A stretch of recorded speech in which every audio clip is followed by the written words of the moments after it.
Assalamualaikum warahmatullahi wabarakatuh. Tepangaken Gus, nami kula Suwarno, asli dari Banyumas, sekarang domisili di Blitar. Nggih, Banyumas, Jawa Tengah. Nggih. Ingkang kala wingi niku WA panjenengan niku. WA sakniki mboten pate kula bales sing ngarano. Nggih. Ngapunten kula gadah napa unek-unek ten nati ampun puluhan tahun ngoten. Nggih.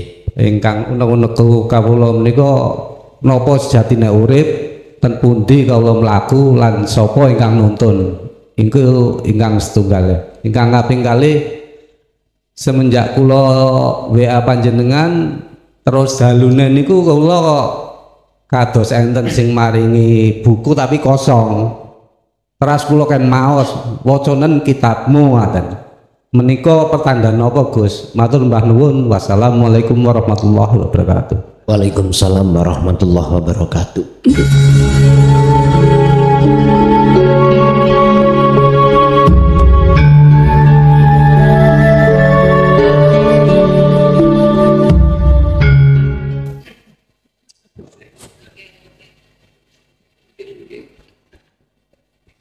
Assalamualaikum warahmatullahi wabarakatuh.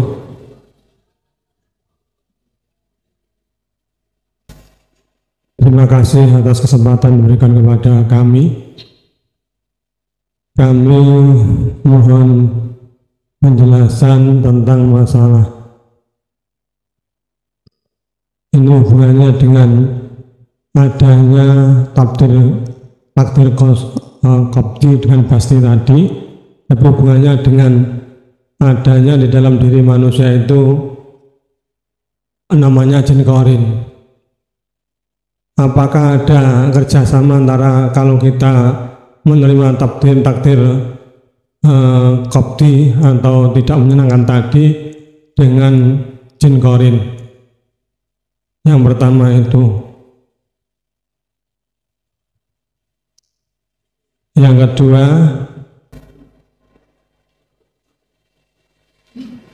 untuk bisa menerima takdir tadi, takdir Qobti Pasti tadi,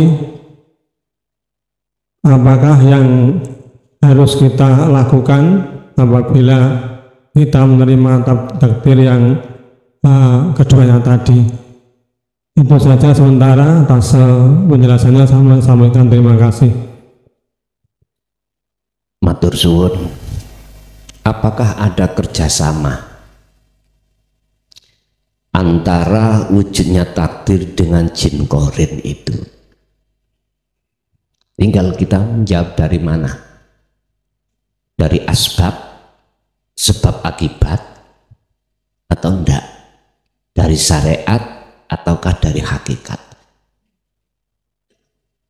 Wallahi billahi tallahi, datangnya satu keadaan apapun,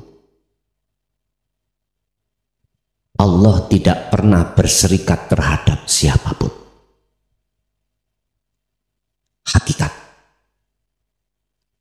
asli nih.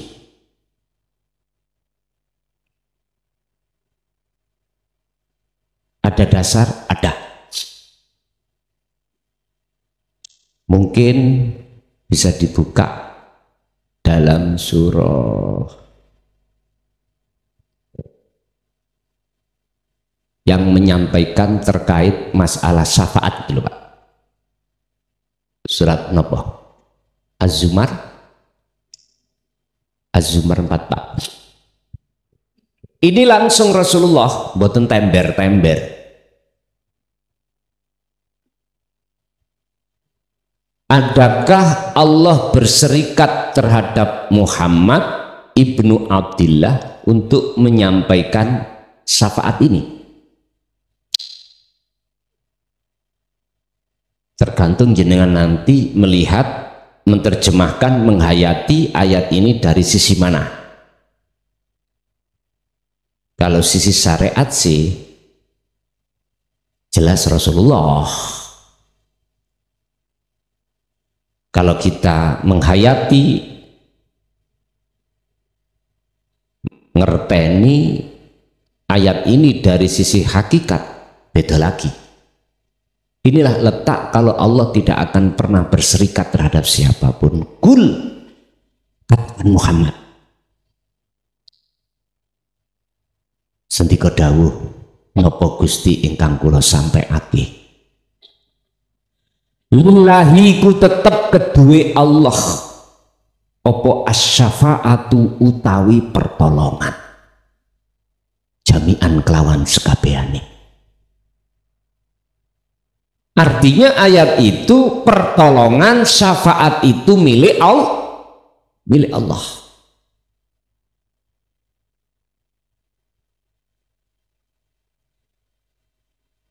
Berarti status Rasulan Muhammad ibnu Abdillah niki boten gadah hak untuk memiliki syafaat. Sing jarine ngaji mulai cilik cocok aku, monggo, boten apa-apa. Mungkin saya jawab di tengah-tengah. Gusti Allah iku madzalna menganugerahkan terhadap Rasulullah tentang syafaat untuk diberikan terhadap para umat. Berhubung ngaji sampai kali kula berhenti ada di kulit, nyawangi makhluk. Sinten? Ya Rasulullah yang punya hak. Lah ngoten nggih. Sami dengan air niki lho. Kita haus meminum air. Berhubung kita memandang makhluknya air, otomatis secara logika matematika, jikalau saya tidak minum, ya gak hilang hausnya, sebab akibat. Akhirnya jatuh iman saya pada air makhluk. Padahal tadi saya katakan fi kulli mukawwanat khafiyun ay hayyun wa huwa wujudullah. Jelas ini. Oke. Dalam surat Al-Ankabut, Allahu khalaqakum wa ma ta'malun. Wa ma isinya ma itu semuanya. Wa malan opo wae tak maluna kang do muncul dari seluruh makhluk iku sangka ndi? Sangka urip, sangka Allah. Berarti koyok seper kayak apa? Koyok bahasanya. Seakan-akan air itu bisa menghilangkan rasa haus. Koyok baginda Rasul iku bisa memberikan pertolongan.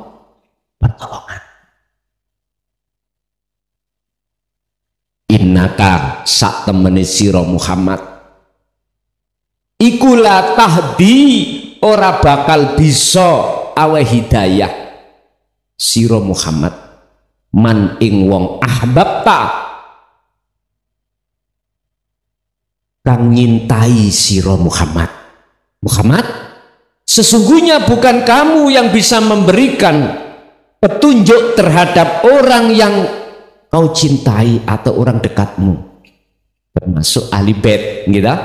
Orang dekatnya sahabat. Kalau kita jauh, Pak,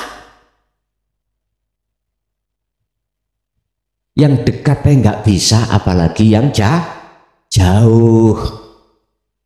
Terus siapa yang memberikan petunjuk itu, yang bisa memberikan petunjuk? Walakinallaha lan tetapine. Jelas toh?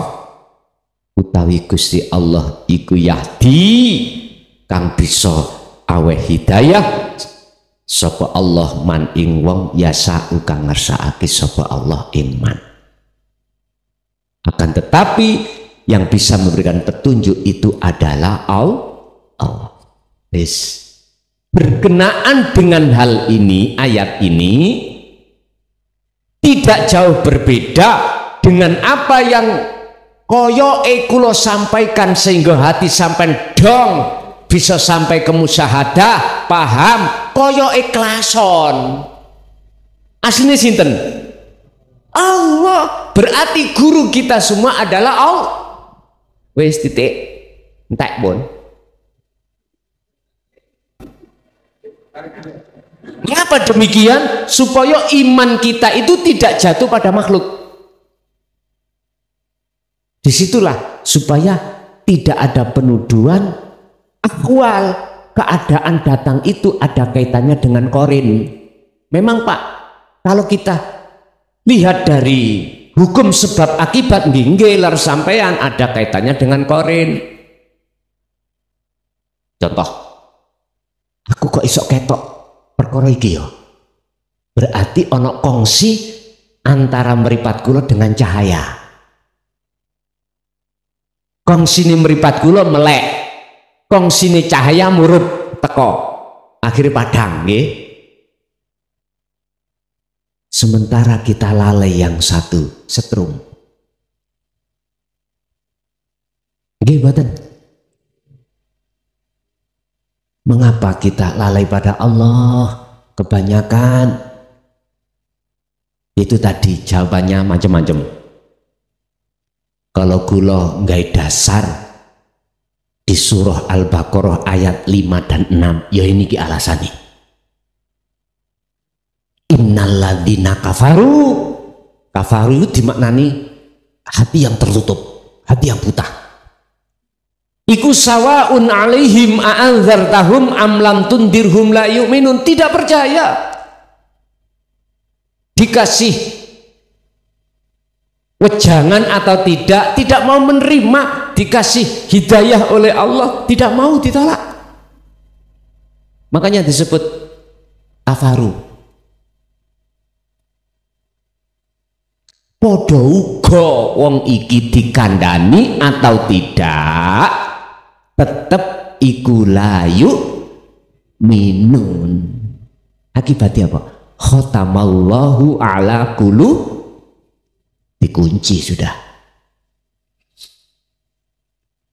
Pun itu yang pertama, tinggal kita menjawab dari hukum sebab akibat syariat atau dari hakikat.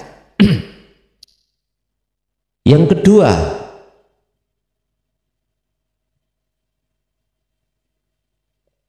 ngoten nek wis umur swidak ya ngeten iki Pak. Meh swidak kurang saudil.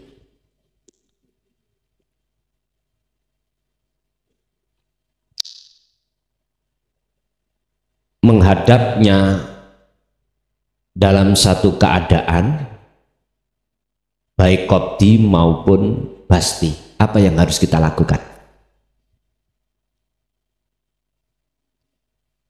Mafi'luha,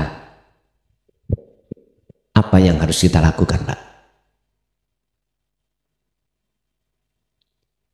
Kembali kepada materi tadi, langgengno dzikir. Pun caranya apa? Ketika keadaan itu datang, biar tidak mempengaruhi hati sampean terhadap Allah, mandek hati meneng. Jangan bahas nopo-nopo kecuali rasakanlah kehadiran wujudnya Allah. Pun biar Allah sendiri yang giring sampean dari su'aul basirah ke ainul basirah. Cukup bagi jenengan kali kula ngelanggengno ngasah dzikir di tahapan su'aul basirah, merasakan kehadiran wujudnya Allah, meyakini wujudnya Allah ya sebagai sang yang berperan. Mau ngoten mengke dikirim dewe, sampean akan difanakan sendiri, keakuan diri jenengan makhluke niku pun difanakno dewe oleh Allah. Namun niku sing kedah sampean jalankan. Lanjut. Assalamualaikum warahmatullahi wabarakatuh. Tepangaken Gus, nami kula Suwarno, asli dari Banyumas, sekarang domisili di Blitar. Nggih, Banyumas, Jawa Tengah. Nggih. Nggih. Ingkang kala wingi niku WA panjenengan niku. WA sakniki boten pate kula bales sing ngarano. Nggih. Ngapunten kula gadah napa unek-unek ten ati ampun puluhan tahun ngoten. Nggih. Ingkang unek-unek kawula menika napa sejatine urip, ten pundi kawula mlaku lan sapa ingkang nuntun. Ingkang setunggal. Ingkang kaping kalih semenjak kula WA panjenengan terus dalune niku kula kok kados enten sing maringi buku tapi kosong. Teras kula kan maos wacanen kitabmu ngaten. Menika pertanda napa Gus? Matur mbah nuwun. Wassalamualaikum warahmatullahi wabarakatuh. Waalaikumsalam warahmatullahi wabarakatuh. Hakikate urip. Tadi kan saya katakan hayyun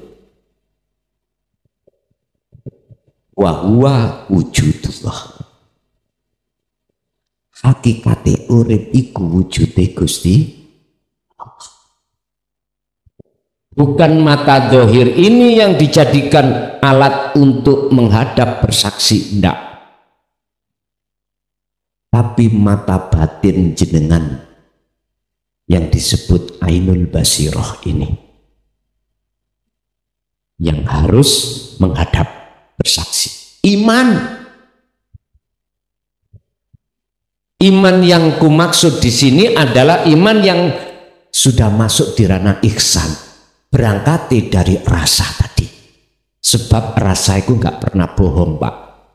Kalau aku makan nanas, ya mesti munculnya pengakuan nama nanas. Atau makan anggur, jelas munculnya nama anggur.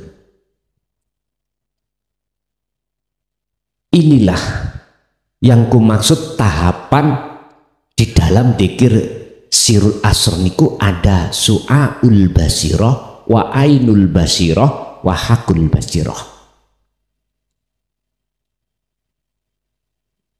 Jikalau ini sudah jenengan praktekkan, maka jenengan diparingi Gusti Allah ngerteni hakikati sejatine urip. Bahkan Allah juga katakan keadaan sejatine urip itu tidak hanya di awal tapi juga di akhir dalam semua masalah. Tidak di dohir pun juga di batin. Wal awwalu wal akhiru wal zahiru wal batin. Bahasa sederhana wong syariat sing nguasai perkara awal dan akhir ya Gusti Allah. Sing nguasai perkara batin lan dohir ya Gusti Allah. Nah, kita tujuannya mengenal hakikati urip itu dalam rangka liko ihi ketemu manunggal. Ya otomatis jangan harus kembali kepada asal kita. Kita makhluk asalnya nggak ada, Pak. Adanya katanya sebab diadakan oleh yang ada, yaitu Allah.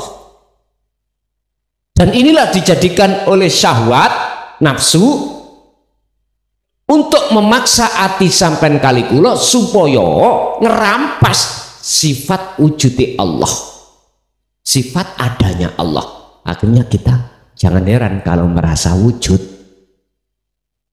Logika menjawab wujud kita makhluk sebab diwujudkan Khalik, yaitu Allah. Sampai kapanpun jenengan mboten saged ketemu.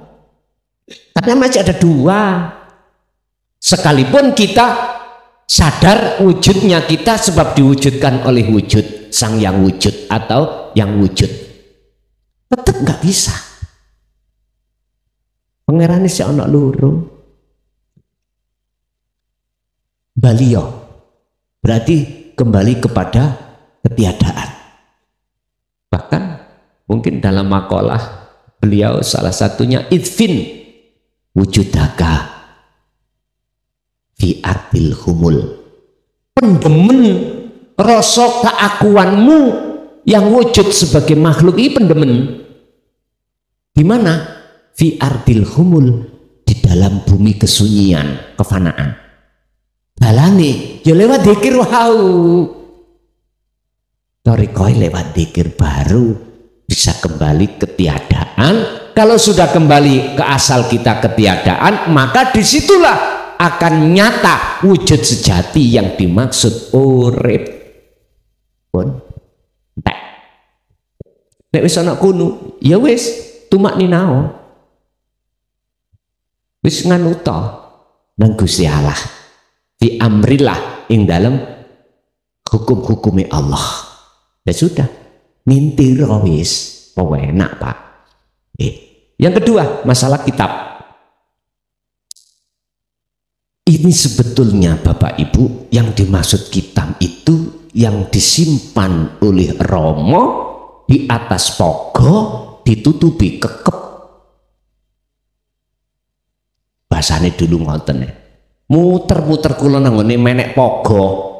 Masalahe Ebes duliku ngomong, kui tak tinggali kitab ning ndukur pogo kelas, tak tutupi kekep. Lah napa kata? Iki gak dipangan rayap. Ya ben gak dimakan wis macem-macem. Aman tutupi kekep. Ngerti kekep Pak ya, Mas? Tutupi kemaron niku lho kekep. Kalau pogo di atas. Ngoten niku Pak. Sedoni beliau kalau pada sih ora enek kosong ora ono.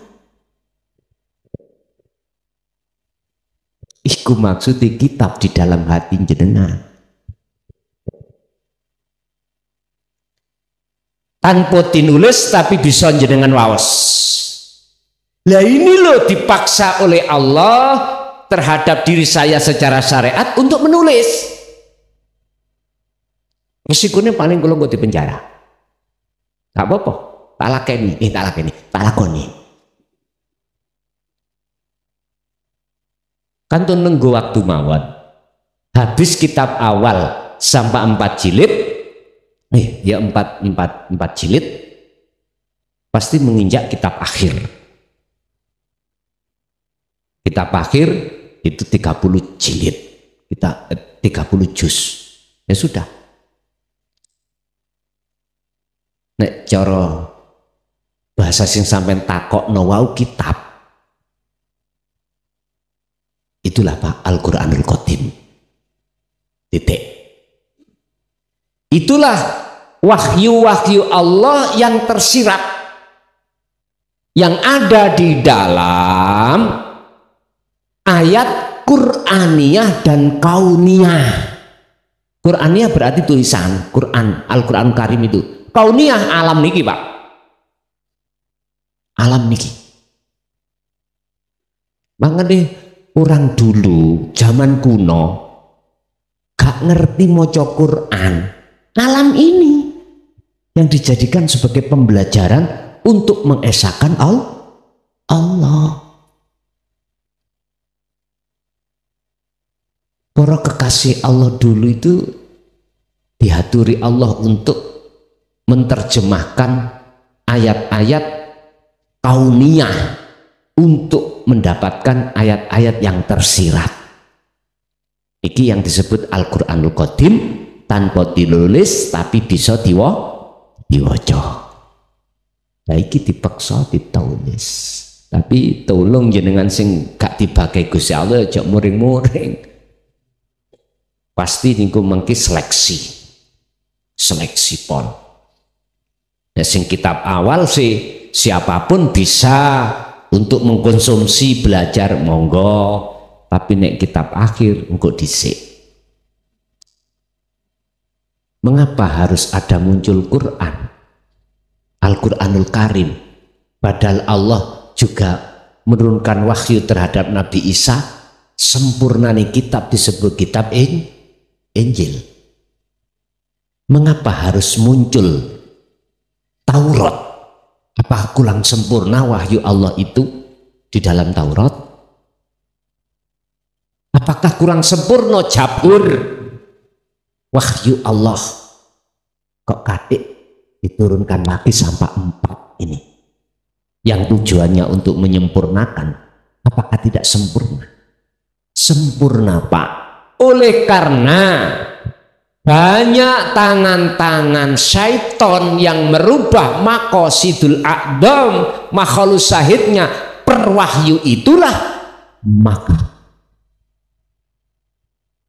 diturunkan sebab asbabun nuzulnya mulai Jabur, Taurat, Injil, Al-Quran. Tinggal pertanyaannya sekarang, apakah perwahyu di dalam Al-Quranul Karim itu ada yang menyelewengkan maksudnya? Ya sudah, saya tidak berkomentar terlalu ke dalam. Saya berkomentar enteng-entengan naik.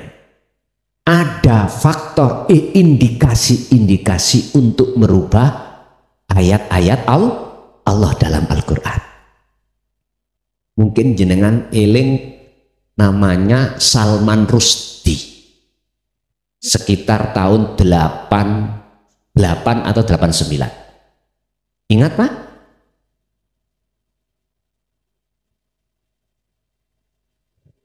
Salman Rushdie itu bukan orang Indonesia. Sampai buka nih Google, siapa Salman Rushdie yang berupaya melecehkan Quran dan merubah ayat-ayat Al-Quran. Ini nek cara syariat, jikalau kalau tarik dari sisi hakikat, ayat pertama, surat pertama Al-Fatihah, Bismillah, Bismillahirrahmanirrahim. Banyak yang mengarahkan nama dijadikan Tuhan, padahal nama sitok mawat dengan menyebut nama Allah. Maksudnya apakah nama itu bisa mengeluarkan sifat Ar-Rahman Ar-Rahim? Tidak. Sesungguhnya yang memiliki nama yang bisa memunculkan sifat Ar-Rahman dan Ar-Rahim. Dalam hadits qudsi Allah mengingatkan kita, janganlah kau menyembah namaku, sifatku, datku, tapi sembahlah aku.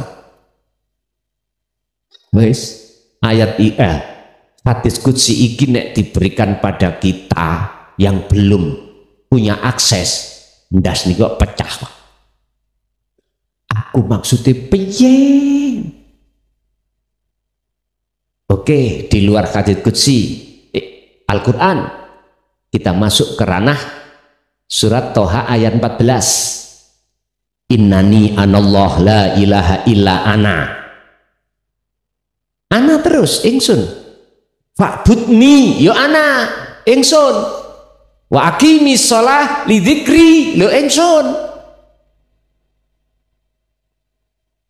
Saking sedidik bahkan tidak ada yang mau untuk membuka maksud ana, maksud ingsun. Inilah akhirnya kita sebagai masyarakat menerjemahkan Bismillah itu nama. Niki gersa ayat titik awal rodat. Apalagi kalau belakrak tutup sampai juz 30 wis gak iso mikir Pak kula Pak. Ya Allah. Sehingga tadi saya katakan jikalau niki mengke kula launching Al-Qur'anul Qadim minimal paling enggak kula di penjara. Rapopo. Demi jenengan paham betul. Ono apa ada ayat sing tanpa tertulis jenengan isok wocoh. Sekarang ditulis bisa. Impun. Gini ku Pak, dadi ning ati sampeyan kitab iku. Boten adoh. Ning ati sampeyan. Hati sing ya apa? Hati yang sudah bersih dari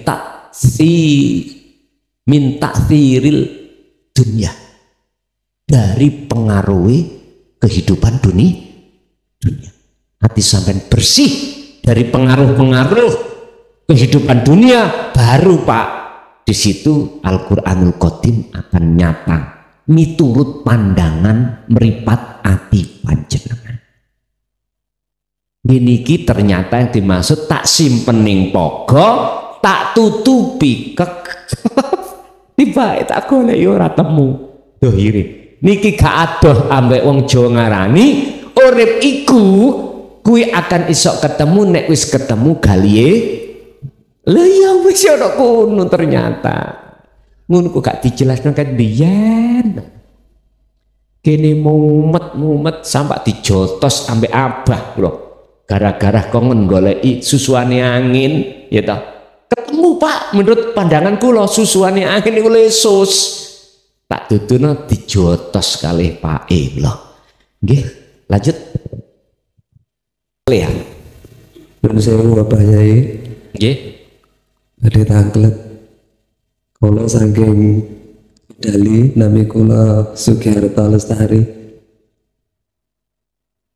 Tapi pertanyaan kula niku radi melenceng saking materi. Wonten kalih pertanyaan ingkang sepindah. Gusti Allah dawuh fas'alu ahla dzikri in kuntum la ta'lamun. Mongko padha takono sira kabeh ing ahli dzikir lamun sira ora padha ngerti. Padahal nuwun sewu lene secara akal lene kula panjenengan tanglet niku kanteng tiyang ahli ilmu. Tiyang ingkang kathah ilmune pengetahuan kathah niki tapi ten Al-Qur'an kok dipun sebataken tanglete dhateng ahli dzikri. Niku pripun penjelasanipun niku ingkang sepindah. Ingkang kalih wonten hadisipun Kanjeng Nabi tafakkaru fil khalqi wala tafakkaru fil khaliqi. Padha mikir-mikir sira ing makhluke Gusti Allah, aja mikir yang pengirane. Padahal nuwun sewu ilmu tauhid niku ingkang dibahas tentang Gusti Allah, tapi kok wonten hadis atas mengaten niku lenggaipun ten pundi. Kula kok bingung. Nggih. Matur suwun. Wassalamualaikum warahmatullahi wabarakatuh. Waalaikumsalam warahmatullahi wabarakatuh. Disebut al-alim al-alamah. Iku sebatas ngerti, paham.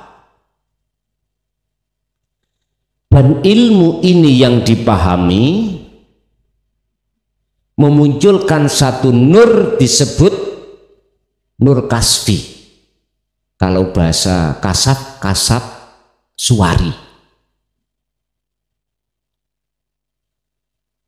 Inilah Bapak Ibu, kalau menurut kami orang yang alim belum tentu arif. Arif itu berarti wong sing makrifat dateng Allah.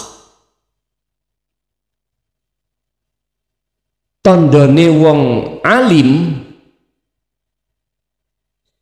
dengan mudah menjabarkan pengetahuan ilmu yang sudah dia dapatkan.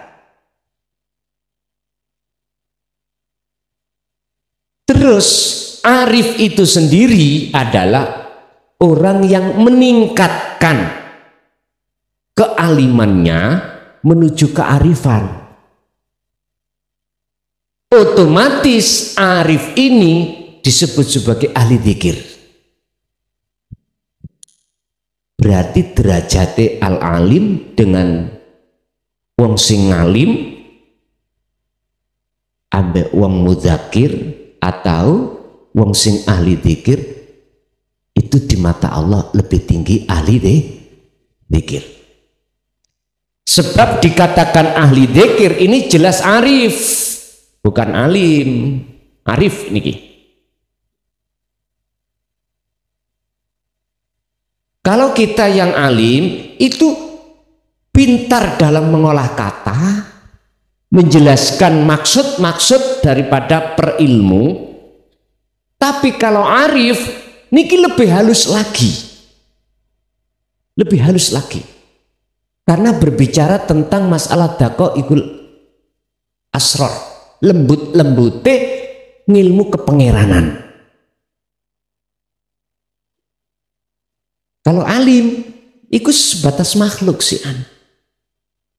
Makanya ilmu yang jenengan kali kula trimo buai faham jenengan disebut wong sing alim ini enggak berguna tatkala tidak kita teruskan menuju arif. Kita menuju arif tidak lepas dari zikir. Jadi mengapa di situ disuruh bertanya pada orang ahli zikir? Karena ahli zikir itu sudah tentu otomatis arif, bijaksana. Orang bijaksana itu tidak mudah menyalahkan persepsi orang lain, bahkan menghormati. Kok bisa ya? Karena tidak sibuk memandang makhluknya, karena sibuk hatinya memandang Allahnya. Di situ loh persoalannya. Atau boleh saya katakan Pak, alim iku nggih, mu'alim iku adalah laksana setetes air di lautan. Setetes.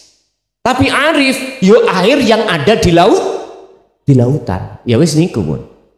Makanya mengapa Al-Qur'an jikalau kau bertanya, tanyalah pada orang yang ahli zikir. Bukan ahli zikir nyun sewu ya. Yang nanti nggo tasbih sak meter nih wah. Bukan yang dengan sifat atau nama, bukan itu. Yang tak maksud zikir di sini adalah kesadaran hati bahwasanya segala hal apapun yang keluar dari makhluk itu tidak dari makhluk, akan tetapi dari urip, yaitu Allah Subhanahu wa ta'ala. 1, 2 tafakkaru fi khalqillah. Niki maksudnya khusus untuk ainul basyariyah, mempunyai akal, disuruh untuk berpikir tentang ciptaannya. Urusan zatnya jangan jenengan pikir. Ana nggone dhewe, ada tempatnya sendiri. Ainul basiro, angen-angene ati kelawan rasa iku lho Pak, plekpon. Maksudnya ada di situ. Wala tafakkaru fi dzatihi, aja kok pikir dzati Allah. Ya mesti Pak nek sampe pikir ambek otak polo pedhot sampean. Karena ini logika, iki bermateri, mboten saged. Lungguhi dhewe-dhewe istilah mripat dohir kanggo nyekseni wujude makhluk, mripat batin kanggo nyekseni wujude Gusti Allah. Wis ngoten lah ringkese. Penake wonten mriku. Tapi mengapa hadis harus mengatakan itu tidak dijabarkan sarai namung matane ya jenengan cek mikir, ngoten lho. Cek mikir. Artinya cek mikir, cek munggah. Jenengan iki nek cara sekolah cek naik, ngoten lho. Nek cara wong syariat cek naik nang hakikat, ngoten lho. Boten menang ae. Wis pokok ya wis ngene tok ya aja ngono. Nyun sewu Pak, kula niki pernah ngalami ngetes satu hewan. Kira-kira hewan iki milih sing ndi? Kula tuki namanya pisang. Ketek-ketek. Monyet. Tak delok ae. Lho nyapa ya? Ketek, tingkatane ketek. Yuk kalau sing murui kongon ngoncei, itu Pak dioncei Pak. Tak delok, terus arahnya kemana? Ternyata yang didahar, yang dimakan, iku isine, dalamnya, bukan kulite. Sing marahi sapa? Nek cara logika mboten enten Pak nggih kethek niku sekolah. Tapi ya wis niru mbok-mbokne. Ngoten lho. Beda dengan sapi, Pak. Kalau diduki pisang ya dipangan sak kulit karena pelajarannya mulai awal iku mbah bapakne, makne iku ngajari dipangan sak kulite. Artine napa? Ngeten, Pak. Monggo, Pak, sederek sedaya dulurku sing lagi dibinau lan nglakoni ilmu syariat bloko, monggo sak kersa jenengan. Monggo. Terus derek-derekku, saudara-saudaraku, jenengan mangan isine nggih monggo. Derek-derekku nek sampean pangan karo-karo nggih monggo. Wis ngoten mawon kula. Lah nyapa? Sebab kula sibuk sapa sing garakno jenengan mangan kulit tok, isine tok, bahkan sak kulite dipangan. Ya wis Gusti Allah maneh. Wis cair Pak nek ngeten. Nggih, dadi Pak kesimpulane hadis niku untuk memikir tentang dzati Gusti Allah jangan memakai akal tapi pakailah dengan hati mekaten. Nanti ibuke saiki menawi wonten kalau ada monggo, kalau enggak ya geser nang Pak Imane. Monggo Bu. Assalamualaikum warahmatullahi wabarakatuh. Waalaikumsalam warahmatullahi wabarakatuh. Dipun tepangaken kawula Bu Nur Badriah saking Dusun Gentor, Desa Candirejo. Badhe nyuwun pirsa Gus, boten sesuai tema. Ngaten napa niku hakika secara hakikat menika dos pundi?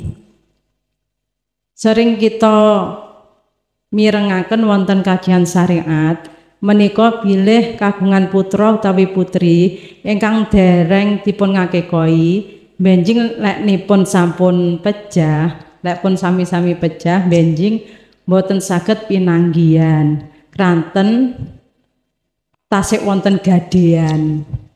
Pengertosan kang mengaten menika secara hakikat dos pundi? Ngoten nggih. Nggih. Assalamualaikum warahmatullahi wabarakatuh. Waalaikumsalam warahmatullahi wabarakatuh. Singkat kata tazkiyatun nafsi.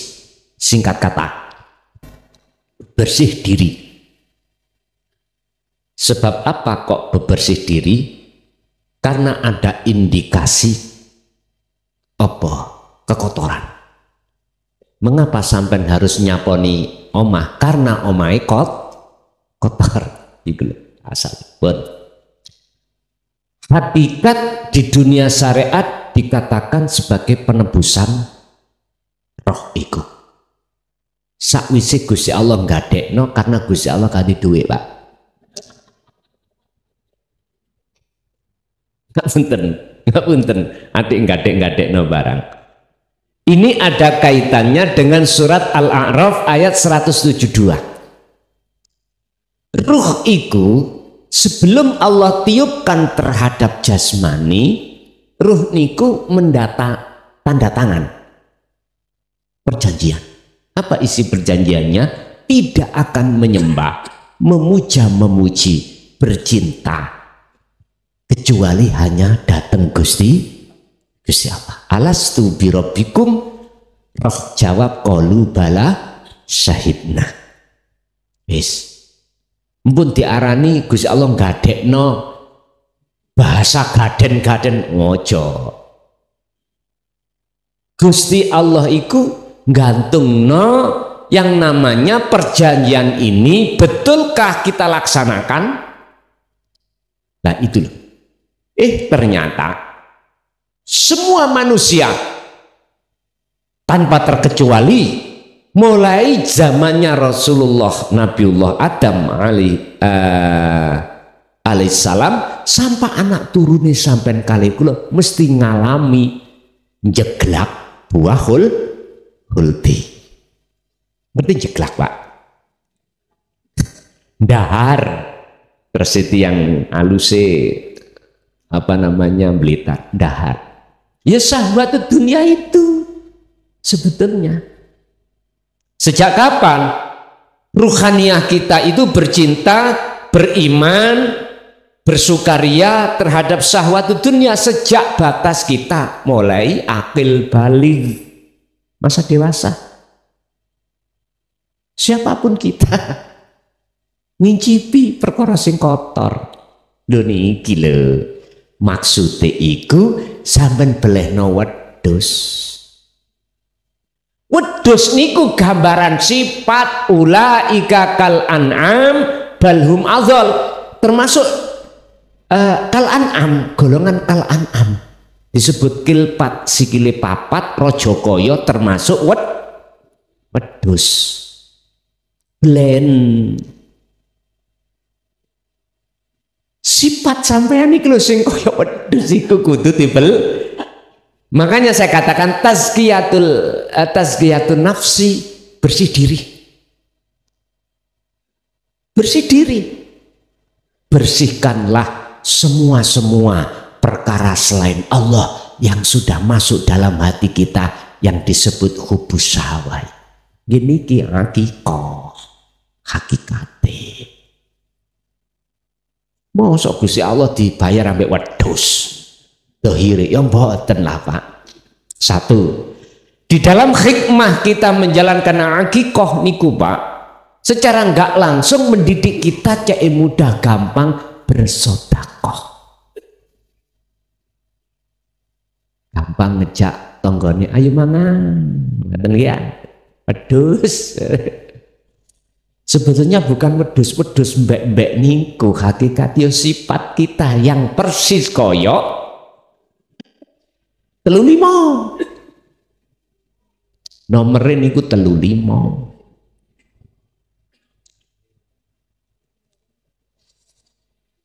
Atau boleh disebut sebagai sifat hewan ini wow. Oke, Ibu maneh langsung. Assalamualaikum warahmatullahi wabarakatuh. Waalaikumsalam warahmatullahi wabarakatuh. Ngapunten Gus badhe nderek tanglet.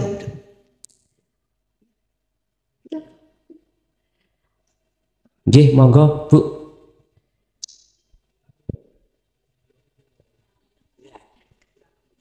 Ngapunten nggih niki badhe criyos kedhik ngoten. Nggih. Riyen waktu teng pondok niku kula nate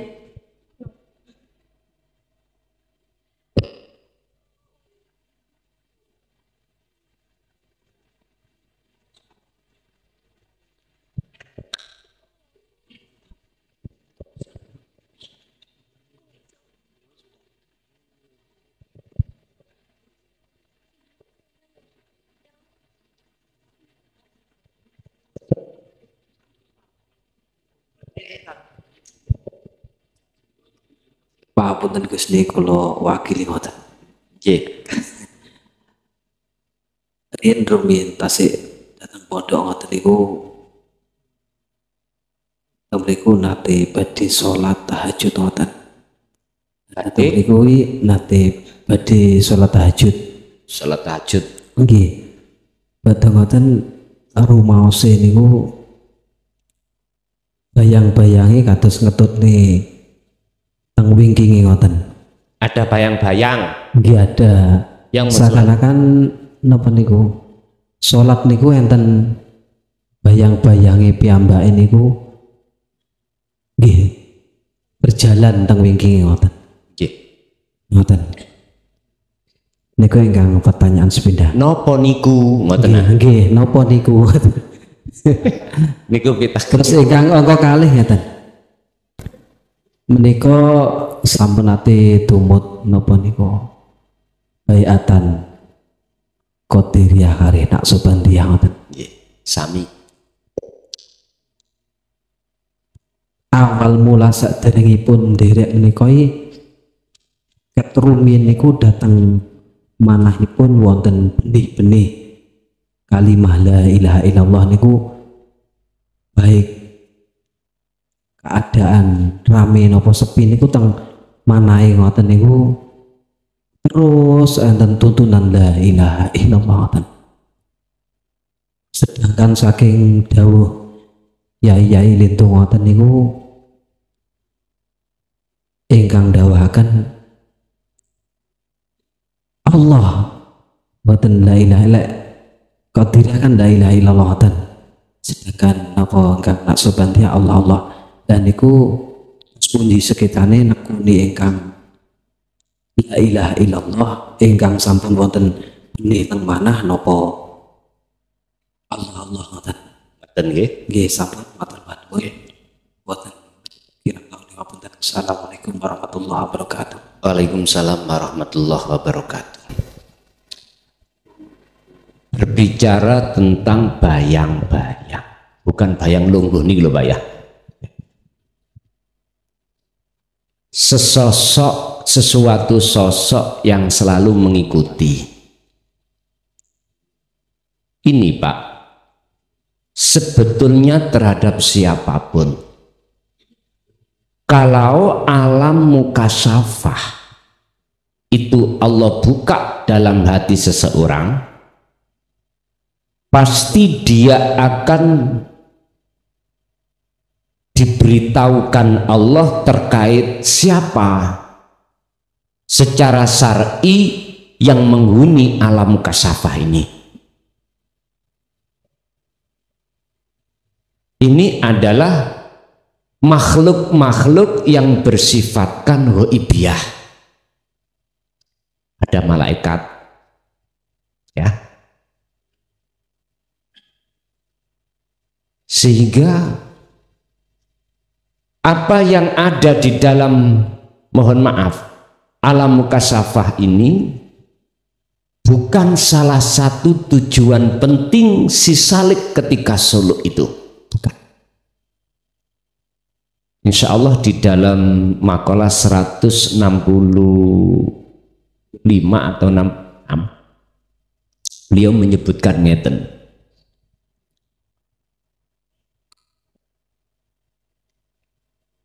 Kasab suwari itu gak penting. Yang ada di dalam alam mukasyafah ora penting. Sebab di dalam alam mukasyafah ini tidak ada bedanya dengan di alam muhadharah kasunyatan ini. Cuman bedanya kalau alam muhadharah kasunyatan ini kita memakai dengan mata dohir, kalau di alam mukasyafah dengan mata hati basiroh itu. Ini gak penting. Oleh karena ini gak penting, janganlah wahai si salik ketika Anda solo bertujuan untuk masuk di situ, jangan. Jangan Pak. Sebab luwih bahaya jenengan ketemu makhluk ghaibiyah, lebih berat dan lebih tebal pengaruhnya makhluk ghaibiyah daripada makhluk kasariyah niki, ya, zahir niki. Jenengan untuk meninggalkan ini lebih sulit di alam mukasyafah. Nyuwun sewu, aku boleh bicara kisah.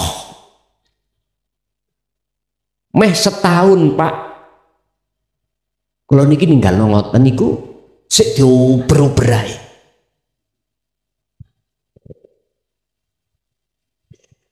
Wis ditinggaliku seuber-uber. Mungkin jenengan ingat kejadian tahun 2010. Saya kan di penjara. 2 bulan itu di Polda. Geger di Polda iku metu iku lo ning omah. Padahal saya ada di penjara. Akhirnya di cross check di tempat sel-selan saya di tahanan itu, lu ada.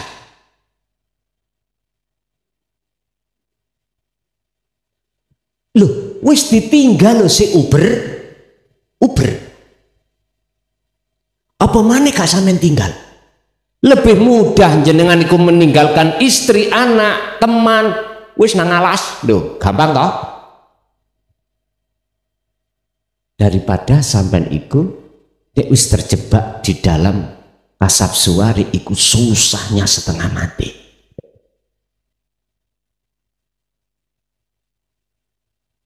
Blitar mungkin jenengan kenal.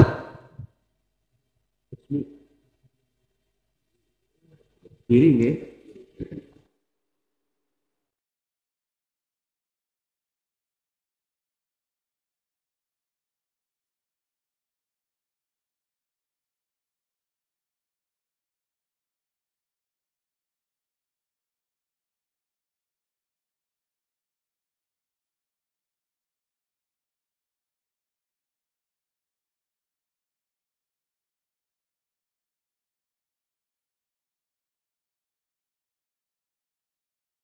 Kula mbayangi mendano sampak sedo durung pisah iku piye dadine.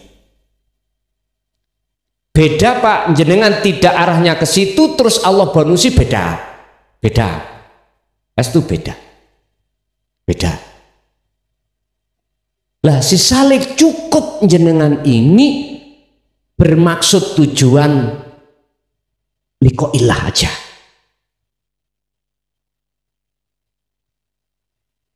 Ibu yang alami seperti itu apa? Itulah salah satu di antara gaib makhluk, entah itu jin, entah itu iblis, entah itu malaikat, selalu ngiting sampean. Iku se makhluk. Tapi kalau kita kembalikan pada materi ini, Gusti Allah nguji, ngoten lho ya. Berhubung saat itu jenengan belum dikenalkan Allah akses untuk kemusyahadah lewat dzikir sirul asrar, bingung Pak, bingung kita, nggak bisa mensikapi. Nyun sewu, sudah tidak menjadi asing teman-teman pondok itu mempelajari ilmu kasaf. Nyun sewu, untuk ini, untuk itu, gitu. Munculnya akhirnya karoma, mulih-mulih banyu lho sak gelas isok dadi wedang kopi, bisa menjadi gula kopi, bisa menjadi uang. Nggih mboten? Lah ditamoni tanggane anak kula lara, karomae metu, japa-jabu telek yasu. Wah, sebelah karomae. Akhirnya banyu sak gelas dadi duit 1.000. Lho, makom tajrid niki. Hati-hati. Hati-hati. Kalau pertanyaannya itu apa? Mahwa. Itu adalah bentuk ujian Allah di dalam alam kasaf, makhluk. Dan tidak semuanya itu Allah uji lewat ini. Tidak semuanya. Makanya jenengan ketika toponing papan sepi khalwat terus jenengan diterjadikan Allah proses, mohon maaf, ruh ini keluar sampai nuju beberapa ngalam, sab langit siji ketemu. Misalnya Nabi Ibrahim ketemu, pun lihat aja, jangan jenengan terpukau dengan semua makhluk itu. Tergoda, pun lanjutkan tujuan fitrah sampean itu, membersihkan diri dari seluruh makhluk yang sudah mancep ning jerone ati. Sebab Allah dawuh la taj'al ma'allahi ilahan akhar, ning ati sampean ojo ono, ning ati sampean jangan ada sak liyane wujude Gusti Allah.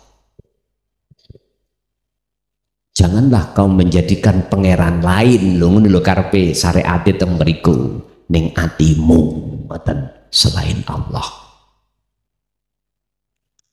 Lah niki iso uga bisa ngalih jenengan tinggal manakala kuncinya jenengan ini sudah memegang akses tali langsung hubungan roh dengan Allah. Ya niku dzikir. Al-Maidah menyebutkan disebut wasilah. wabtaghi ilaihi, raihlah ilaihi untuk mendekat dan bertemu Allah. Apa sing diraih? Al wasilata, ing tali hubungan ruh dengan Allah. Wajahidu fisabilihi, dalam rangka jenengan iki bebersih diri merangi hawa nafsu di jalan Allah. Ini gimana? Satu. Nomor dua, tentang apa yang sudah tertulis dalam hati sampean, kalimat tauhid la ilaha illallah. Apakah kita tetap melengkapi la ilaha illallah ataukah cukup Allah? Ya, melihat kelas kita.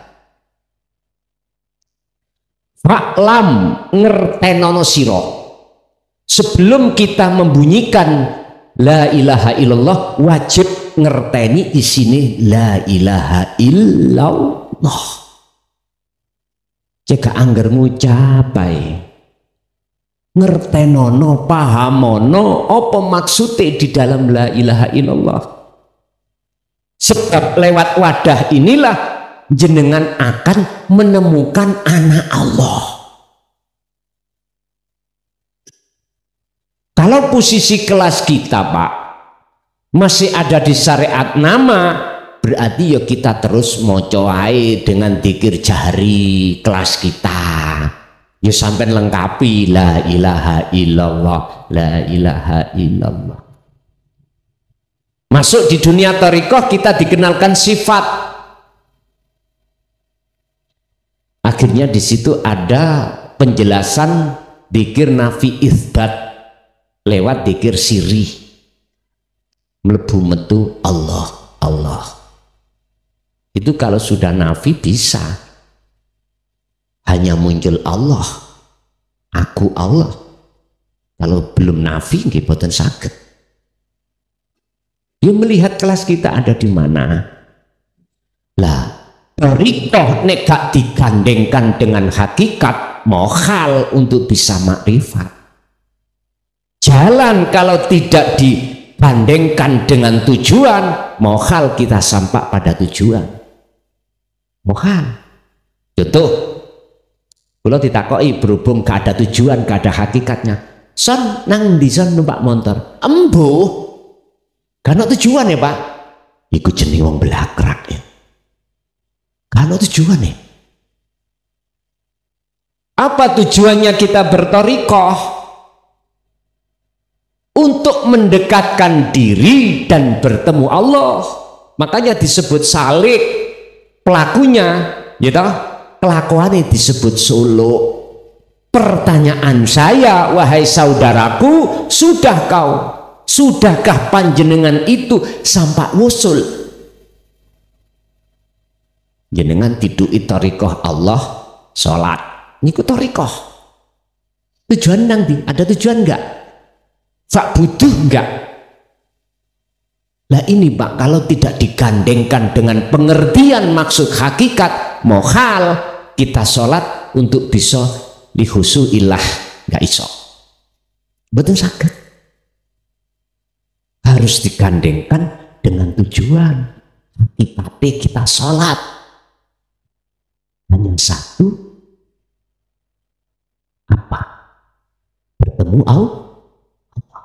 Bisanya bertemu, nyun sewu, diturut proses tidak bisa lepas dari pengertian dan pengamalan dzikir itu. Baru saged dong mengki. Makanya saya kemarin itu pas Syawal ya, diundang Jatman Jawa Tengah Pak, dalam rangka halal bihalal. Saya juga ngomong, aku mau, tapi dengan catatan aku akan bicara tentang bagaimana teman-teman ahli thariqah itu bisa ma'rifat. Apa rahasianya dan kuncinya mana? Kalau diperbolehkan, tak datangi. Akhirnya diperbolehkan Pak. Mungkin pun Jawa Tengah, Jatman. Ketepatan diletakkan di Kebumen kalau nggak salah. Bahkan 2 kali nih di Pondok Miftahul Ulum. di sana. Ya sudah, aku bicara apa adanya.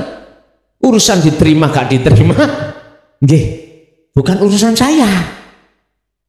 Yang penting saya terapkan ayat maksudnya, wa ma arsalnaka illa mubasysyiran wa nadhiran. Enggak ada hak saya untuk memaksakan diri untuk beriman, enggak. Aku cuma menyampaikan aja. Alhamdulillah, masalahnya apa Pak? Kebanyakan mayoritas yang sudah masuk di dalam dunia thariqah muktabaroh itu wong iku wis tuwa-tuwa. Umure wis minggli. Ngerti minggli nggih? Bawil dengan kematian. Lu estu. Terus jikalau dia masih buta pada Allah ainul basirahnya, siapa yang tanggung jawab? Ayo. Siapa yang bertanggung jawab? Misalnya contoh, saya ngaku-ngaku jadi mursyid, tak BA dan lain sebagainya, berarti saya tanggung jawab. Ih ngapunten Kang kata, logika saya berkata, kalau saya buta, apa mungkin bisa menuntun orang buta menuju ke tujuan?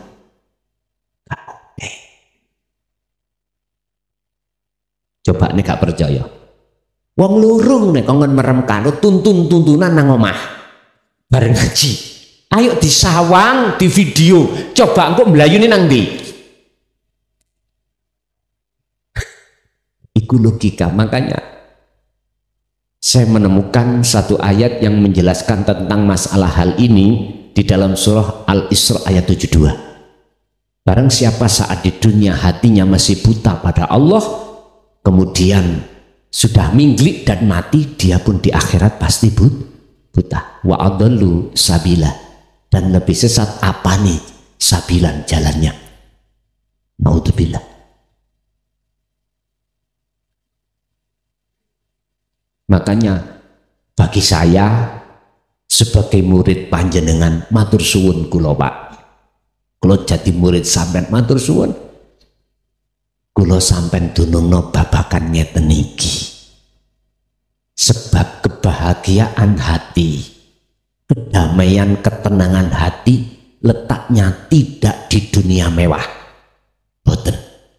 Tapi letaknya sepanjang mana hati ini bisa berzikir kepada Allah. Hanya di situ. Jikalau jenengan ini ibu tadi sudah masuk di dalam thariqah, terus sampai gandeng hakikate, prosesi ya dzikir siri iku sing sampai kumandangno. Isinya la ilaha, sudah tidak ada selain Allah. Makanya disebutkan cukup membaca ati Allah. Tapi maksudnya ati membaca Allah itu berhubung jenengan hakikati, otomatis rasa ini berjalan. Allah ingsun iku yang dimaksud urip. Ngoten lho niki. Baru ketemu makrifate. Nek sampean hanya ucap tok dalam hati dzikir sir Allah, wis aku yakin sampean akan dibukakan kasaf sampean tentang masalah gaib makhluk. Ternyata seluruh makhluk, hewan termasuk tumbuh-tumbuhan bertasbih. Ungu sampean ini. Nantinya ada di situ. Hati koyok caga, koyok apa nih berzikir sampean wis gak iso ndeleh awak. Wis ketakutan. Akhirnya wong liya melihat kita itu seperti orang edan. Wis tuwa. Lah kula bicara koyok ngeten niki ana ngalami. Wis sing kurban kula tok ae. Jenengan gak usah ada kurban kedua kali. Aku yakin jenengan jikalau memegang sirul asrar boten mempengaruhi jenengan. tersikapnya dunia kasaf tidak akan menjadikan pengaruh hati sampai datang Allah. Aku yakin itu nantinya jadinya seperti itu. Nanti kalau sudah jenengan betul-betul sudah dikatakan makrifat Allah, wis bahasa nama Allah sudah enggak ada, bahasa hu ya enggak ada, diem Pak, dieme iku akhirnya ben gampang diomongno ingsun. Ngoten lho niku. Wis kantun Gusti Allah meletakkan hati panjenengan Bu di mana? Tapi ingat, dalam surat Al-Anbiya, tidak akan pernah bisa hati memunculkan aku Allah sebelum kefanaan akunya makhluk mekaten. Nggih, Ibu satu kali. Pak bonusi sak jam, aman. Assalamualaikum warahmatullahi wabarakatuh. Nyuwun sewu Gus niki pertanyaane dipun nggih. Namung insyaallah namung kula piyambak nami sing anu nggih. Terlalu enteng atau maksudnya kula. Ngapunten Gus niki kan kula niku pengen wusul sanget dumateng Allah. Lah niku kedang-kedangan namine hijab utawi barzah niku. Terus pundi carane ngicali barzah ingkang kandel menika napa saged kula piyambak napa kedah betahne tiyang liuntu utawi guru ngoten tiyang sepindah. Ingkang kalih nggih menika kula wusal wasul kholwat niku tasik sepindah ngalami niku roh niku badhe diangkat. Tapi kok namung ngono terus wasulne malih. Lah niku pripun carane kula kersane saged napa ngarani? Iki makom usahaken niku pripun? Makaten wassalamualaikum warahmatullahi wabarakatuh. Waalaikumsalam warahmatullahi wabarakatuh. Disebut hijab karena kita punya anggapan sesuatu yang tidak ada kita anggap ada. Itu disebut hijab. Lama-lama akhirnya kita akan digolongkan menjadi kelompok ahli hijab. Terus bagaimana kaifiyahnya, caranya untuk keluar dari hijab?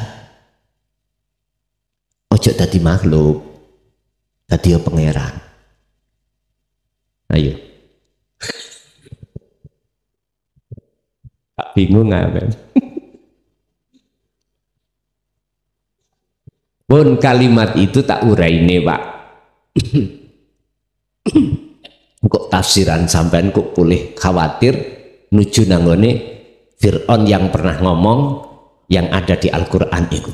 Ana rabbukumul a'la. Hak samarku ngono. Padahal arahnya tidak ke situ. Ngeten lho Pak. Selama di dalam diri kita ada ingsun makhluk, justru ini ingsun makhluk diri, ingsun makhluk selain diri, maka selama itu hati tidak bisa dikatakan bisa berjumpa pada Allah. Innal ladzina kafaru wal ladzina kafaru awliya'uhumut taghut yukhrijunahum minan nuri ila dzulumat. Al-Baqarah 257. Orang-orang yang menjadikan tauhid iku perkara sing ono kita teko ono nggih. Perkara yang sejatinya itu tidak ada kita anggap ada. Niku namanya tauhid. Bahasa uraiannya, bahasa luhutnya tauhid itu berhala. Apa yang terjadi? Yukhrijunahum.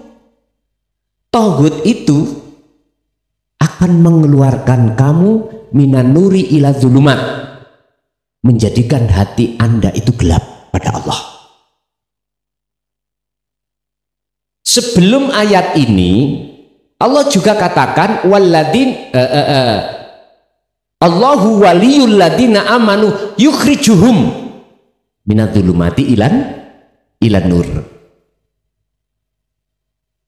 Jikalau Allah itu yang kau jadikan sebagai imammu, penolongmu, maksudnya Allah itu adalah wujudnya, maka itulah yang disebut jenengan ikut di zona terang benderang. Bagaimana kaifiahnya, caranya kami bisa keluar dari zona gelap ini sehingga menutupi hatiku terhadap Allah? Padahal Allah yang ada di dalam dan di luar diri kita, kok kita nggak tahu? Jawabannya, sampean gugah Pak, telengi hati itu sampean gugah. Yang kami sebut sebagai rasa itu sampean gugah. Fungsikan, rasa itu fungsikan dengan cara rasakanlah kehadiran wujud Allah yang kita sebut sebagai hidup. Buktinya semua apa yang terjadi yaiku sing duweni kuwi mau. Dengan cara begitulah nanti soyo suwe lama kelamaan Allah sendiri yang membuang hijab-hijab itu, bukan kita. Apakah harus ada pertolongan orang lain? Enggak Pak. Yang bisa mengalahkan nafsu, yang bisa menghilangkan hijab hanyalah Allah. Etikanya, akhlak kita berzikir terus. Udah, sederhana. Muter-muter jawabannya ono dzikir terus. Nggih. Wis gak ono wis muter-muter ono gunung sadar diri. Wis. Terus yang kedua, saya ketika kholwat pernah ngalami ruh itu dikeluarkan sebelum sampai ke musyawarah dikembalikan. Ini biasanya Pak ada rasa takut. Biasanya lo ya. Ada rasa takut karena pertimbangan anak, istri, utang siake dan lain sebagainya. Ingatlah, ketahuilah Yun Sewu, itu semuanya adalah bisikan nafsu. Bagaimana caranya sampean ketakutan sehingga tidak terus untuk jalan? Aslinya wonten mriku.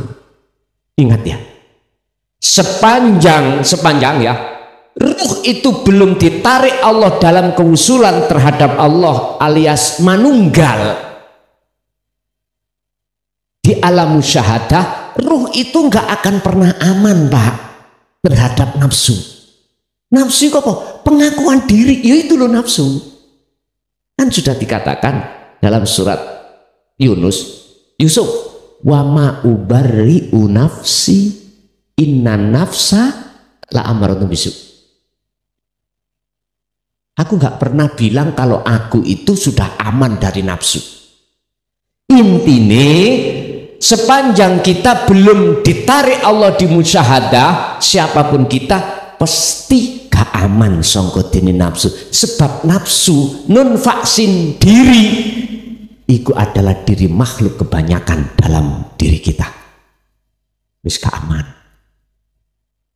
Lah ini akan hilang, akan jina, akan musnah diri aku hamba ketika saat muncul diri Allah. Niki prosesnya Pak. Kegelapan itu akan hilang jikalau sudah datang cahaya. Etikanya cahaya itu datang karena memang jenengan terus menerus melanggengkan dzikir. Yes. Terus bagaimana langkah berikutnya? Terus Pak, walatai asu firoihillah. Jangan putus asa. Terus lakukan kholwat itu dalam keadaan apapun. Di tempat manapun. Sebab namanya kholwat itu tidak harus ditentukan tempat dan waktu. Semuanya itu bisa jenengan jalankan. Mekaten. Lanjut.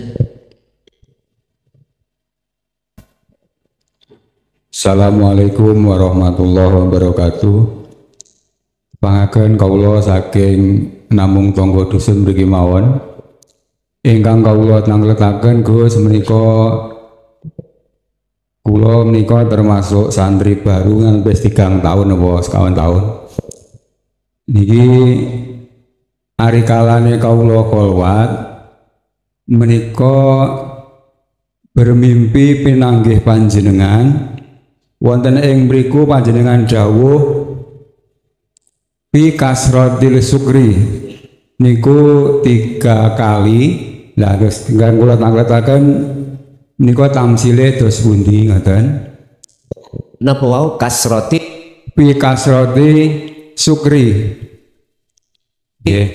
Salajeng ingkang angka kalih selang beberapa waktu malih kawula kholwat menika dipun sumerepaken kalian sinar ingkang terang ananging bentukipun nika bulat. Sing terang menika wonten pinggir mawon terus tengahipun nika bolong ngoten. Terus ingkang perkalih menika kula nyuwun tamsilipun terus pundi mekaten. Assalamualaikum warahmatullahi wabarakatuh. Waalaikumsalam warahmatullahi wabarakatuh.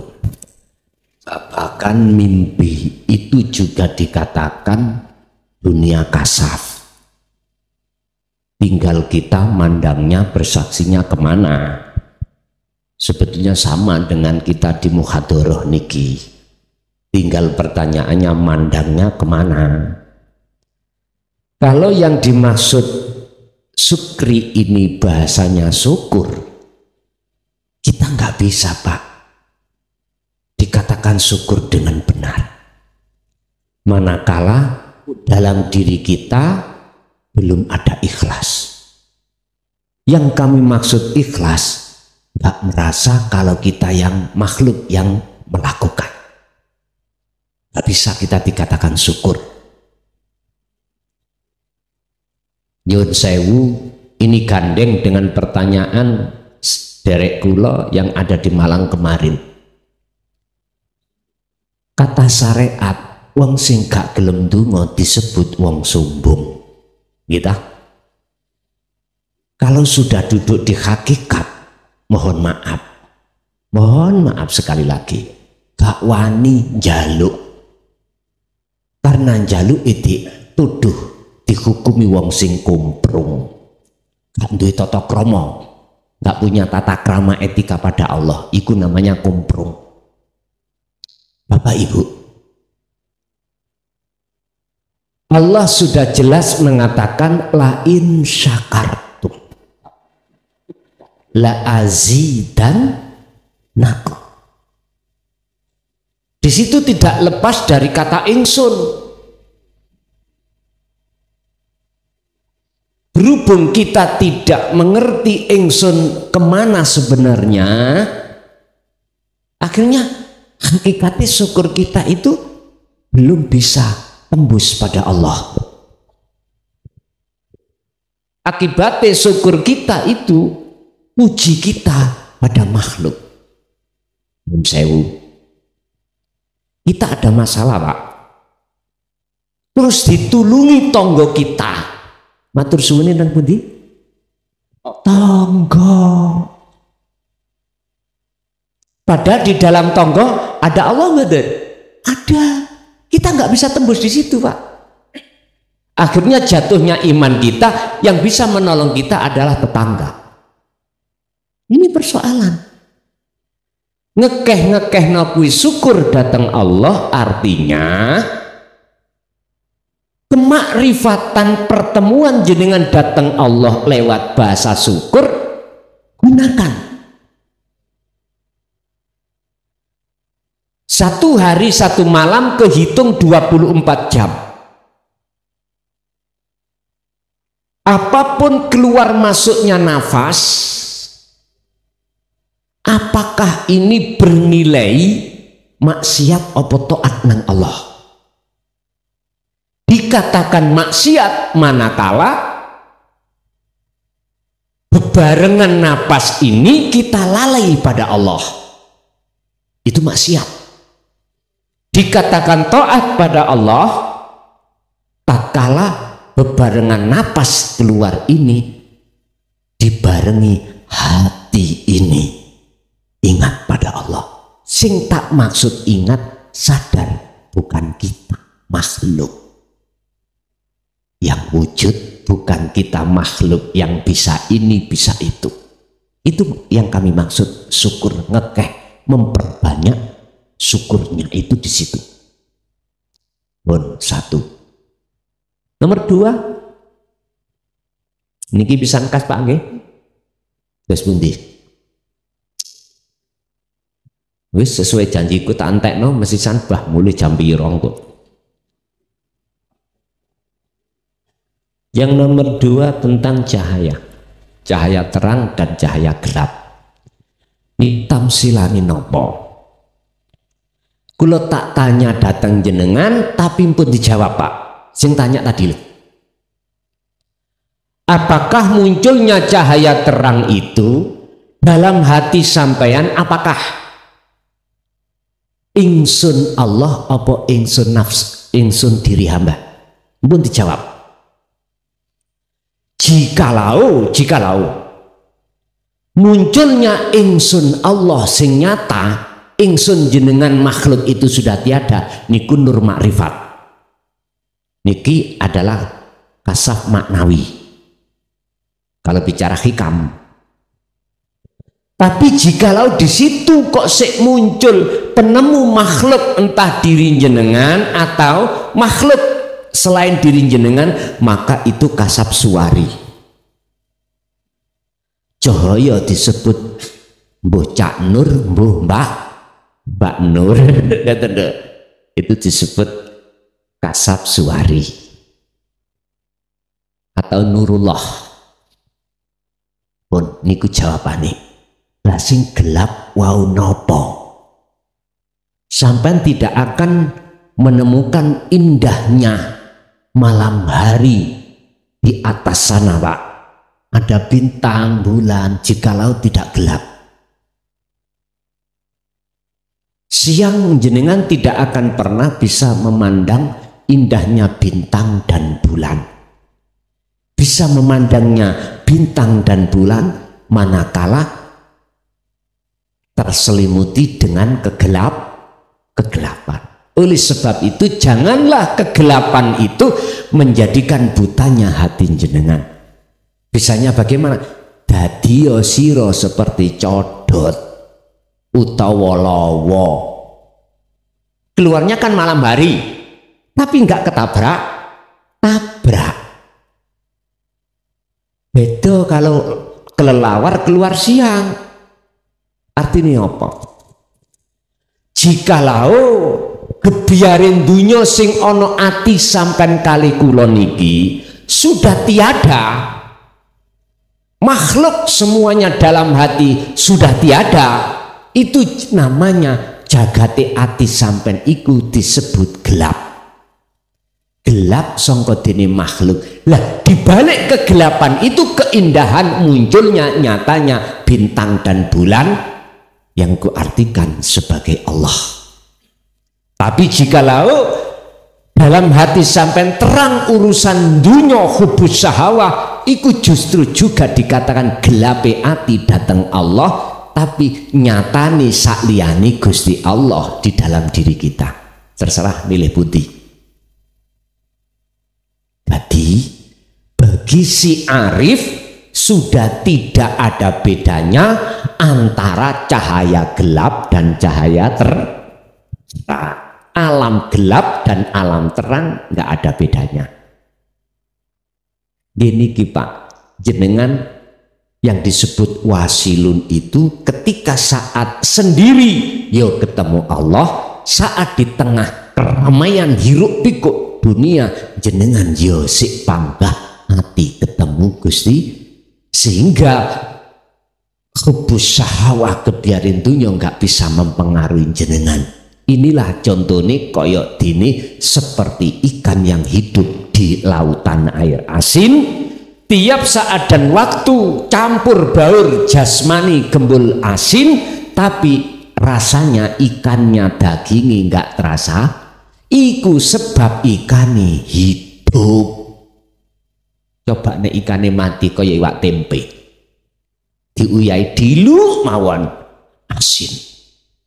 Mekatenlah ayat-ayat kauniyah bisa dijadikan sebagai pemahaman untuk bertemu Allah di sini. Lanjut.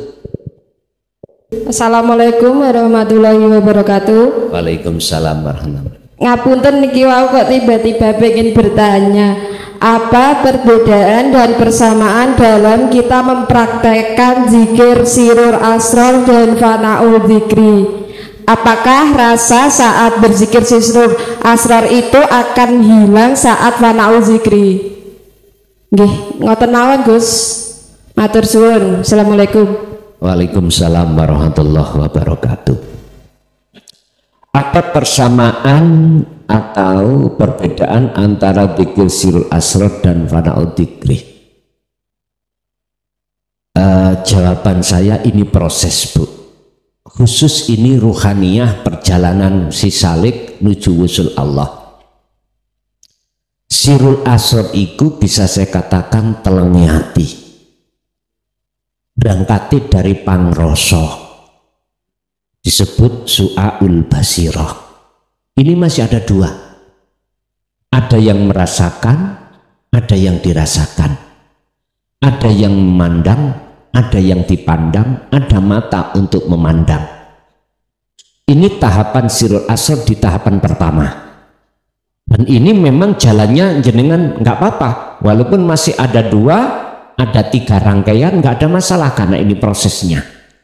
Proses tazkiyatun nafsi memang ada di situ. Jikalau masuk ke tahapan kedua di dalam sirul asrar yang disebut ainul basirah, melihat, bertemu Allah, itu sudah tidak ada bahasan yang melihat, yang memandang, mata untuk melihat, nggak ada. La ibsarun wa mubsarun wa basarun, sudah nggak ada. Inilah namanya ahad. Wis mungkin sampai berarti selain Allah sudah tidak ada. Akhirnya ini disebut hakul basiro, menyatakan wujudnya nyatakno apa? Ingsun. Yang tadinya ingsun makhluk, sekarang ingsun Allah. Nah, ketika ada di hakul basiro, itulah disebut fana'ud dzikri, dzikir yang tauhid yang keempat, yang terakhir. Ini intisari daripada seluruh wahyu yang Allah berikan terhadap Kanjeng Nabi untuk disampaikan kepada umat, jatuhnya ada di surah Al-Anbiya 25 tentang la ilaha illa ana. Maksud menyatakan adalah isbat mingkunu sing muncul aku Allah. Aku maksudnya aku urip niku wau lho. Paham nggih? Jadi apa sih disebut fana'ud dzikri? Jenengan wis gak merasa jenengan dzikir. Jenengan wis gak ono Ini kalau sudah di tahapan sirul asrar di hakul basirah, baru disebut fana'ud dzikri. Pun sampai simpulno dhewe mana perbedaan dan persamaannya. Kalau boleh saya katakan perbedaannya itu ketika saat masih jatuh di tahapan pertama di su'aul basirah, itu masih ada yang menghadap disebut makhluk, ada yang dihadap disebut kholik, ada mata untuk menghadap disebut ainul basirah. Kalau sudah jatuh di tahapan kedua bertemu disebut makrifat, ini sudah tiada semuanya. Akhirnya sebuton aku Allah. Udah. Monggo, kasih wonten. Assalamualaikum Gus. Waalaikumsalam. Badhe nderek tanglet. Ketika si salik sampun di makom musyahadah, niku apa bisa nafsu itu mengaku aku Allah? Salajengipun kula badhe nderek tanglet Gus. Waktu kholwat niku diperlihatkan oleh Allah itu langit itu terbelah Gus, itu maksudnya apa? Ngapunten, matur suwun. Assalamualaikum warahmatullahi wabarakatuh. Waalaikumsalam warahmatullahi wabarakatuh. Bisakah nafsu itu mengatakan aku Allah? Jikalau sudah dimusyahadah, sing ngaku itu Gusti Allah dewi, Pak. Nafsu sudah tidak ngaku karena nafsu sudah hancur. Pun sampai buka di dalam surat Al-Hijr ayat 38, 39, 40. Ini masuk dalam penjelasan sing sampai tangklet ke. Iblis ngomong, nafsu ngomong, syahwat ini, ya Rabbi, du Gusti, berhubung saya sudah panjenengan cap sebagai makhluk yang durjana, tolong izini kula dua hal. Satu pun dipateni sampai dino kiamat, berarti jenengan akan pisah dari nafsu setelah kematian. Wis gak digudo wong wedok sampai wong mate. Dituki wong wedok ayu ya meneng mawon. Sing ibuke yang ngono dituki nyuwun sewu arta sak gudang ya meneng, gak diterima, meneng. Mau mati ya. Pun gak ono kesenangan ono kono. Qad khasiral ladzina kazzabu biliqa'illah. Sungguh sengsaralah bagi orang-orang yang saat di dunia mendustai alias tidak mau bertemu Allah. Saat kematian itu datang baru sadar, Pak, waktu sudah habis. Lah, yang kedua, iblis iku njaluk izin Allah nggoda Adam dan seluruh anak putu Adam untuk ditarik di jalannya syahwat nafsu. Kita tahu di dalam Al-Quran bagaimana beliau Nabi Adam terjerumus toh, terjerumus. Kita mengikuti, terjerumus. Oke lah Pak, inilah proses tentang dawuh Gusti Allah, wa id qala lil malaikati inni ja'ilun fil ardi khalifah. Memang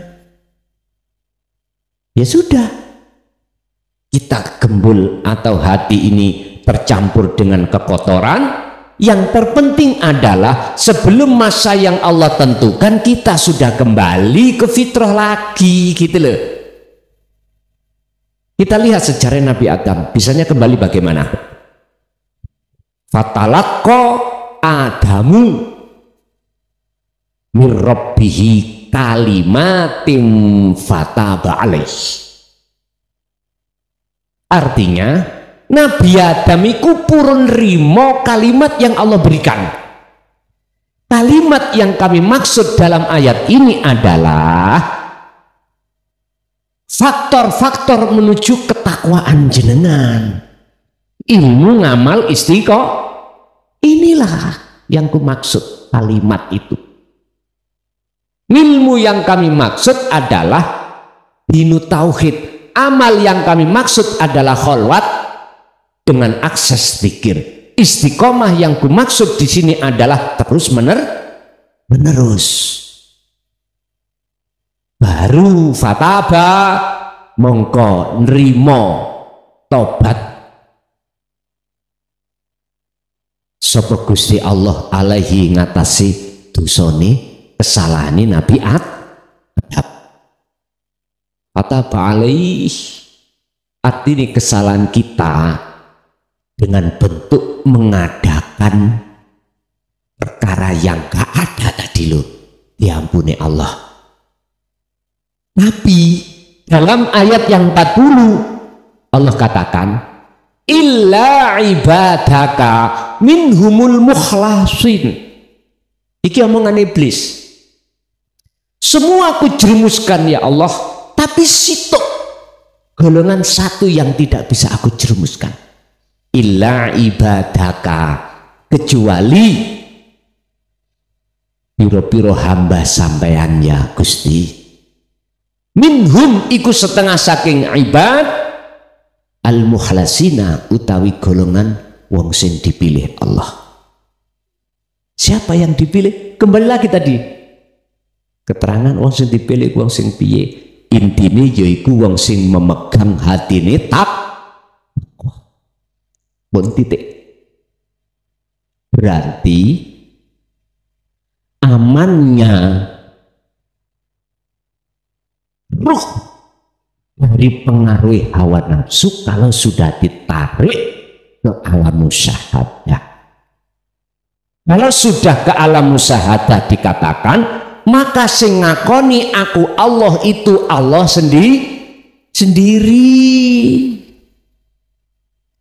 Nafsu nggak bisa, hancur sudah.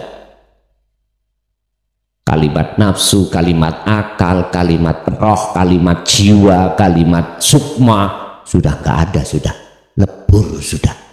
Bon, itu yang pertama. Yang kedua, tentang langit dibelah. Itu piye maksudnya? Inni wajjahtu wajhiya lilladzi fataras samawati wal ardo. Kalau isinya langit dan isinya bumi di dalam hati sampean itu sudah Allah fanakan, maka wama ana minal musyrikin. Hati jenengan itu sudah tidak lagi golongan orang yang menyekutukan Allah.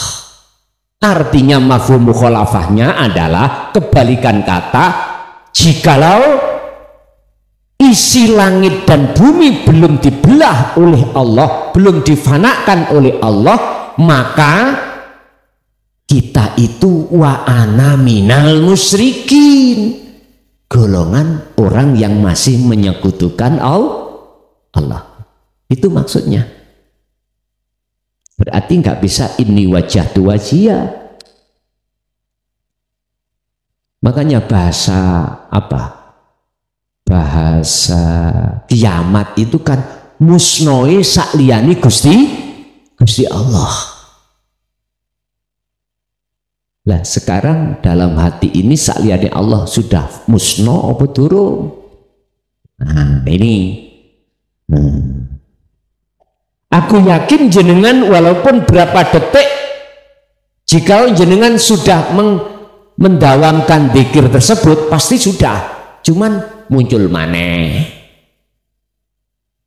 fana muncul maneh, jadi kayak gelembung-gelembung. Udah, memang Pak, itu prosesi kita di musyahadatul fana dan kamil Pak, memang begitu. Sing penting jenengan terus jangan pernah melepaskan tali itu dengan niat sengaja, jangan. Wa'tasimu bihablillahi jami'ah, tali Allah pegang terus. Wala tafarraqu, jangan kau lepas.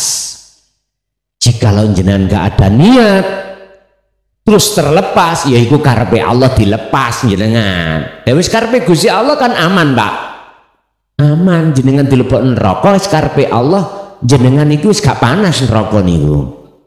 Lho ngoten. Kantun takon iblis, awakmu mlebu neraka iku karepe Gusti Allah apa karepmu? Nek karepe Gusti Allah gak panas, ya wis gegero. Sebab ada pertanyaan ngeten, iblis dijadikan Allah dari api, ya, terus iblis dilebokno api, apa tumon api ketemu api iku panas? Tak kongkon moro, tak kampleng pipine, pelawok, loro enggak? Nggih, kulit ketemu kok mekaten. Jadi maksudnya belah langit itu Pak,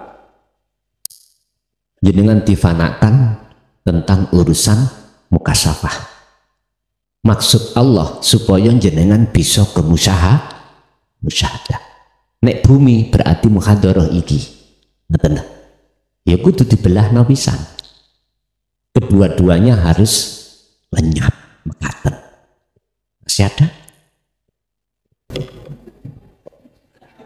Ayo. Assalamualaikum warahmatullahi wabarakatuh. Waalaikumsalam warahmatullahi Gus, wabarakatuh. dalam berkolwat saya tiba-tiba di dalam hati saya berkata, idza arada syai'an ayakul lahu kun fayakun, itu berulang-ulang Gus. Maksudnya pripun nggih Gus? Assalamualaikum warahmatullahi wabarakatuh. Waalaikumsalam warahmatullahi wabarakatuh. Ketika saat Allah menghendaki sesuatu, cukup bagi Allah berkata kun fayakun. Maksudnya ngeten Pak, kun itu adalah kata kerja, kata perintah, berarti kekarepan ning ati sampean. Belum tindak niki, belum tindak. Artinya kehendak yang ada di dalam hati sampean yang belum jadi takdir disebut kodok, belum jadi kodar. Fayakunnya itu adalah maksudnya nyatane kun atau nyatane kodok, akhirnya disebut kodar atau takdir. Contoh, tadi sampean sebelum ngaji di rumah ada kehendak kekarepan untuk ngaji, berarti belum wujud takdir ngaji. Ada beberapa proses jenengan berangkat dan lain sebagainya. Ketika saat jenengan sudah sampai di majelis dan ngaji di majelis, ini namanya qadar atau takdir. Inilah fayakun. Maksudnya di dalam hati sampean namanya irodah, kekarepan. Sampean sujeni dulu. Jangan diaku-aku iku karep kita. Jangan. Sebab kalau kita masih mengakui karep kita sebagai makhluk, itu di atas jalan nafsu tasiah. Jangan. Bersihkan. Otomatis jenengan harus meniadakan keakuan diri dalam hal yang karep, keinginan. Muncul keinginan akune Allah, maka nyatane keinginan akune Allah disebut fayakun, yaiki wujud nyatane kun. Tinggal jenengan kali kula ngalir mawon, kalau sudah ngerti dan mempraktekkan hal ini tinggal ngalir aja. Inilah maksudnya kun fayakun. Gelis terus nyatani gelis berarti wujudnya gambar di layar. Gedong film sebelum ada layar nyatani di gambar di layar, itu di proyektor itu ada gelis Pak, ya, ada gelis. Gambar yang ada di gelis ini akan nyata jikalau dibawa cahaya untuk menuju layar. Berarti gambar yang ada di gelis itu adalah kodok atau buku catatan, takdiri rupani gambar yang ada di layar. Itu surat An-Nur ayat 35. Ada lagi. Detailnya itu bukan penggawean sampai bu masak, kita bukan penggawean sampai niku umba-umba, bukan iku penggaweane wong lanang. Estu. Tapi wong wedok sing solih, sing solihah adalah wong wedok sing nganut wong lanang. Diperintah masak ya kudu masak. Ngoten cukup Bapak Ibu nggih? Ipun sedaya ngelmu apa malam hari ini yang Allah berikan estu menjadi ilmu yang manfaat barokah terhadap kita semua dan anak putu ila yaumiddin. Lahumul Fatihah.